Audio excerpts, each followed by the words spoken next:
Hello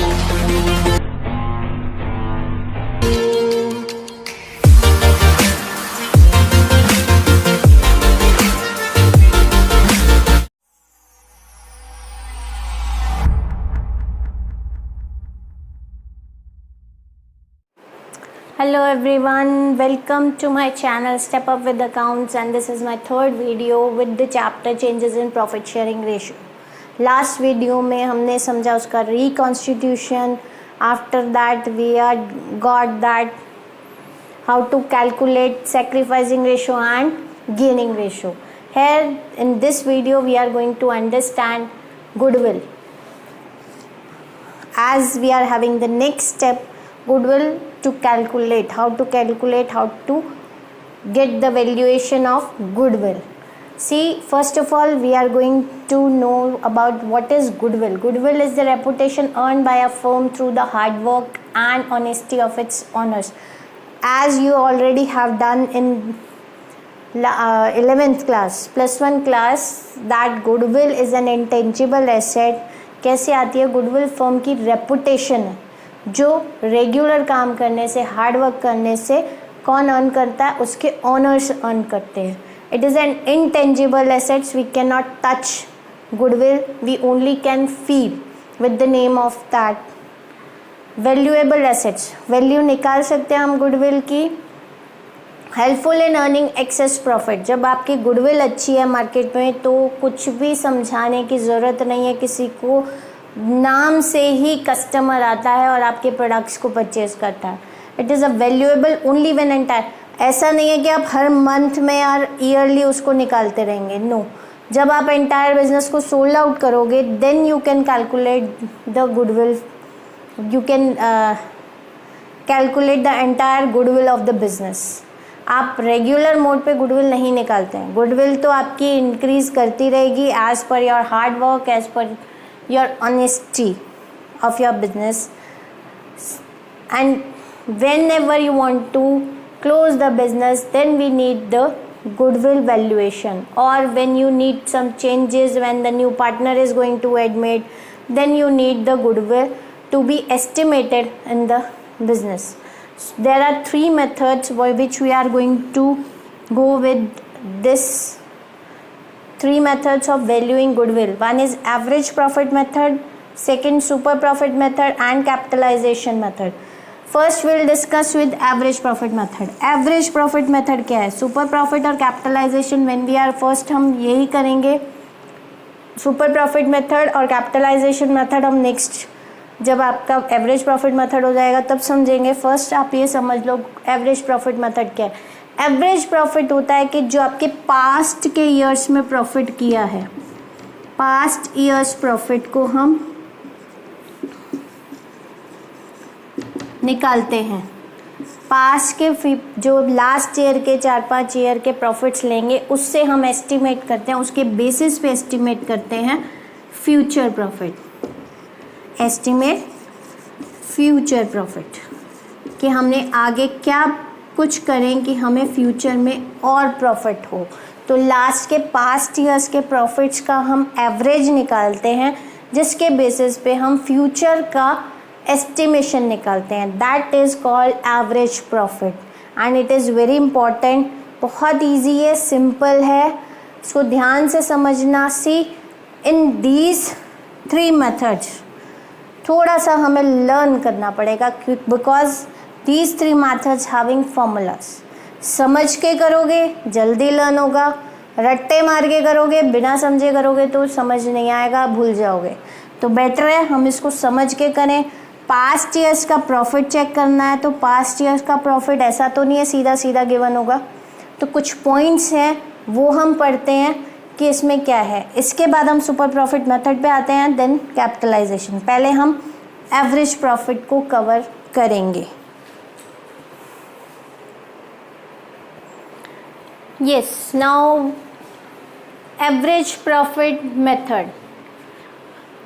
Goodwill is calculated on the basis of past year's profit. I told you कि हम future का owners partners future का profit estimate करने के लिए लास्ट ईयर्स के प्रॉफिट्स को गो थ्रू करते हैं, उनको ऐड करते हैं, देन एवरेज निकालते हैं, एवरेज निकालने के बाद they estimate for future profit.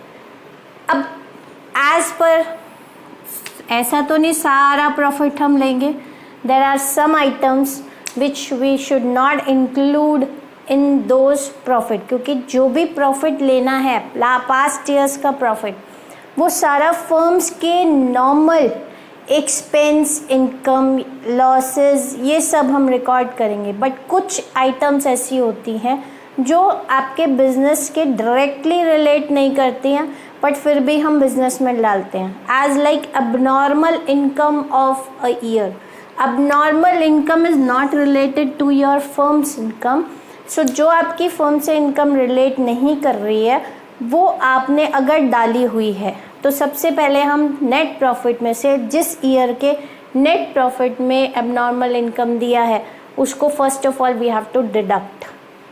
As such कोई भी लॉस जो हमने माइनस करके नेट प्रॉफिट दिखाया है that we should add it up back, क्योंकि हमने जो लॉस आपके कंप्लीट फर्म से रिलेटेड है वही शो करने हैं। कुछ एबनॉर्मल हैं जो डायरेक्टली आपकी फर्म से रिलेट नहीं करने हैं। इनकम फ्रॉम इन्वेस्टमेंट, अगर पार्टनर्स ने कोई इन्वेस्टमेंट बाहर करी है, आउटसाइड करी है, आपके पर्टिकुलर बिजनेस से नहीं है, उसका भी इनकम ऐड कर लेते हैं नेट प्रॉफिट में। तो हमने क्या करना है, these three things, income from investment, this is not related to your directly from your firm, ये आउटसाइड बिजनेस से है तो हम उसको डिडक्ट करेंगे उस नेट प्रॉफिट में से। So these three terms we are not suppose to record. Now we are going to solve 1 or 2 questions as to understood how to solve the average profit method. Clear? So let's go with the question. Yes, but our questions is in front of you. We'll go with the valuation of goodwill. See the question for 1 minute. It will be there. After that, we'll continue with the question. Check it out. The question. Meena purchased Simi's business from 1st April 2015. The profit disclosed by Simi's business for the last 3 years were. For last 3 years, profits were on year ending 31st March 2013. 2013 profit would be 40,000.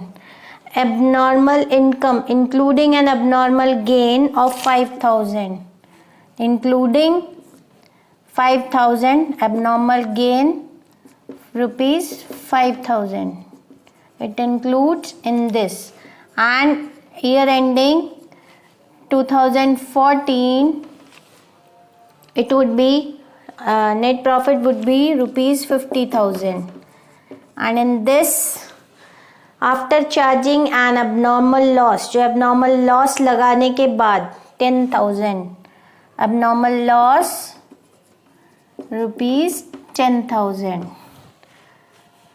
Year ending 31st March 2015 45,000, 2015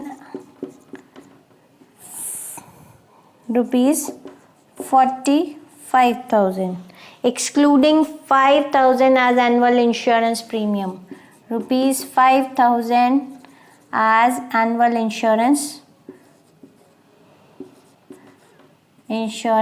premium. What would be the calculate the value of firm's goodwill on the basis of 2 years purchase? Goodwill is equals to 2 years goodwill, 2 years purchase.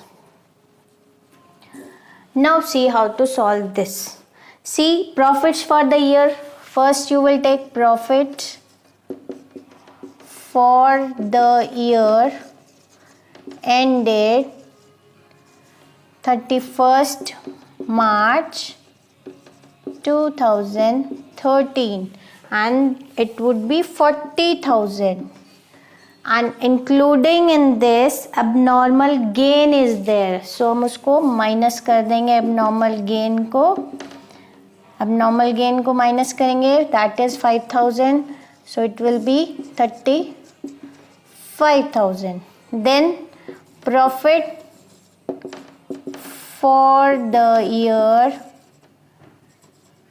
ended 31st March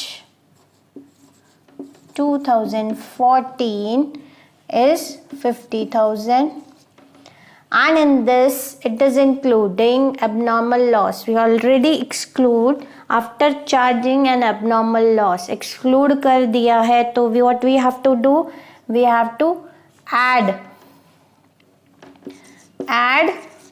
abnormal loss. What is that? 10,000. So it would be 60,000.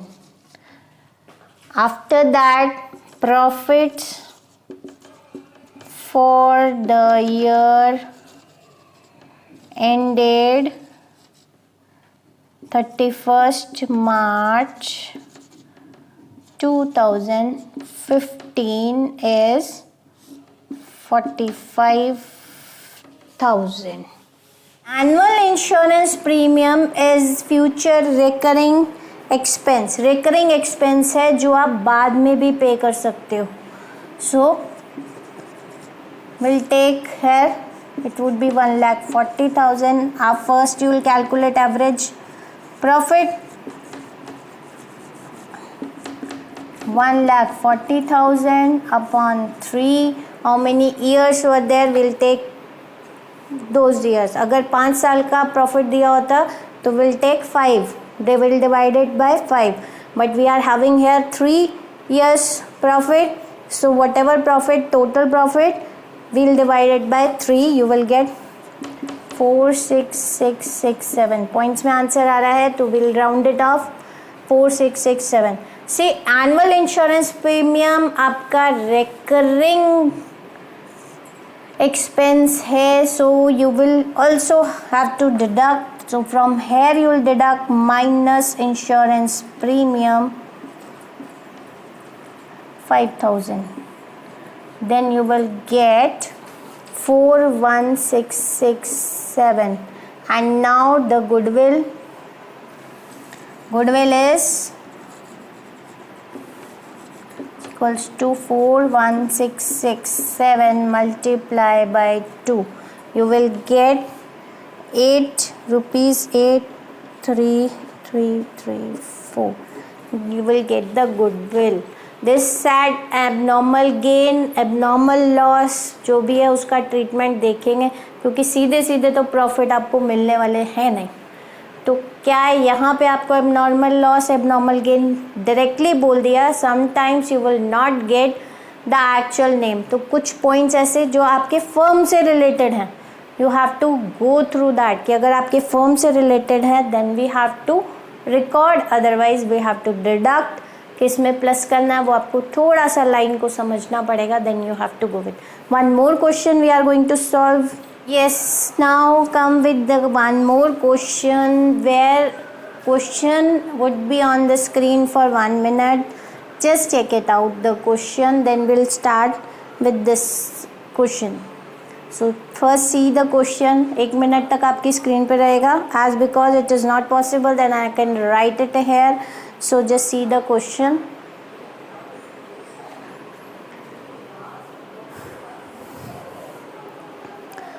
Yes, now A and B are partners sharing profits and losses in the ratio 3:2. Profit and losses A:B is 3:2. They agreed to take C into partnership for 1/3 share. For this purpose, goodwill is to be valued for 2 years purchase. Goodwill 2 years purchase.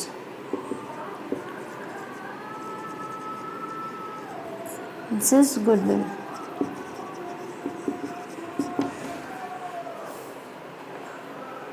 For this purpose, goodwill is to be valued at 2 years purchase of the average profit of last 4 years, which were as follows. Last year profit given 2014 profit is given to you 50,000.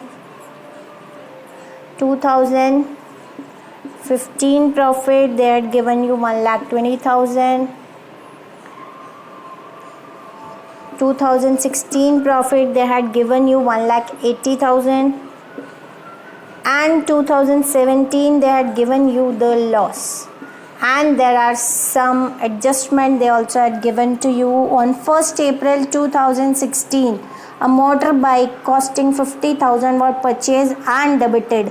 See, we are talking here about 1st April 2016. So जो आपने motor bike खरीदी थी वो 50,000 they have debited in travelling expense account. So 2016 का balance निकला 2017 में. तो जो गलती हमने कर दी थी 2016 में उसका 31 मार्च 2017 में एंट्री आई है.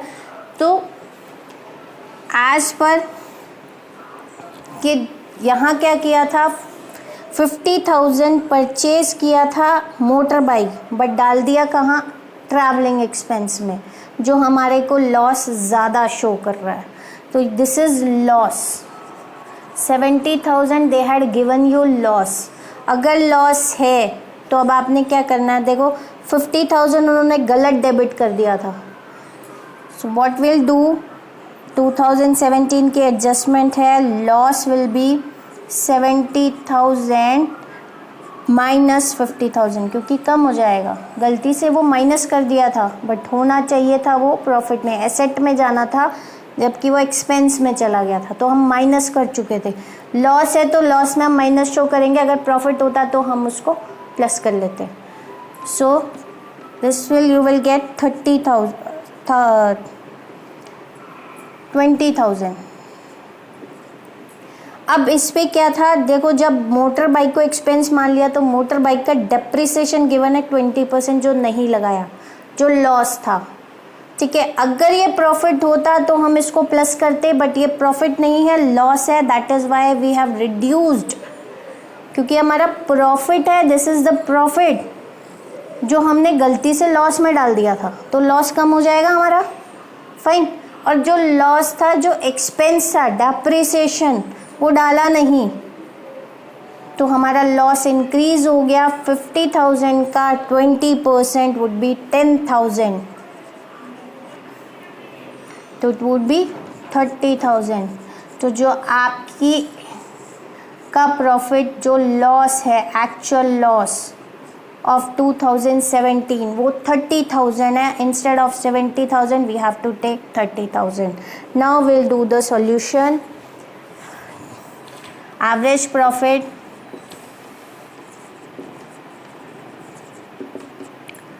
(2014) profit will take 50,000 plus 2015 will add 1,20,000. 2016 will add 1,80,000, and loss is there, so 2017 loss is there, so 30,000 we have to deduct. You will get the average profit 3,20,000. आप इसको सॉल्व करो, इन तीनों को प्लस करो, 30,000 को माइनस करो, you will get 3,20,000. Average profit 3,20,000 upon 1, 2, 3, 4 years. So 4 years you will divide, you will get 80,000 average profit. Fine. Goodwill is equals to 2 multiply 80,000, 1,60,000, क्योंकि आपको कितना दिया था, 2 years purchase. So 1,60,000 would be the goodwill amount. I hope average profit method आपको अच्छे से clear हो गया. सी बेटा, क्वेश्चन इतने इजी नहीं आते, सिर्फ आपको अंडरस्टूड करनी है, उनकी लाइन समझना है, then we solve. Abnormal loss, abnormal profit. अब यहाँ पे डायरेक्टली इन्होंने बोला कि भैया उसको 50,000 जो हमने बाइक खरीदी थी उसे एक्सपेंस मान लिया. तो जिसको एक्सपेंस मान लिया, गलती हो गई, वो तो एसेट है, तो हमने लॉस में दिखा दिया, जबकि वो हमारा प्रॉफिट है. तो इसको हम क्या करेंगे, लॉस जितना हमें दिया वो रिड्यूस हो जाएगा. अगर ये प्रॉफिट होता तो ये उसमें ऐड हो जाता, बट यहाँ लॉस गिवन है तो लॉस में से लॉस को कम करेंगे. अगर आप प्लस कर दोगे तो आपका लॉस इंक्रीज हो जाएगा, जबकि ये आपका प्रॉफिट है. तो इसलिए हमने क्या किया, लॉस को रिड्यूस कर दिया, 50,000 माइनस कर दिए. जो एक्सपेंस था, जो लॉस था, वो हमारा था डेप्रिसिएशन, जो हम डाले नहीं। तो यहाँ लॉस है, लॉस में उसको प्लस कर दिया, अगर प्रॉफिट होता तो माइनस करके शो करते हैं। I hope it is clear. फिर भी कोई भी डाउट है आप मुझे मेल करके अपने डाउट्स ले सकते हो। Thank you and have a nice day.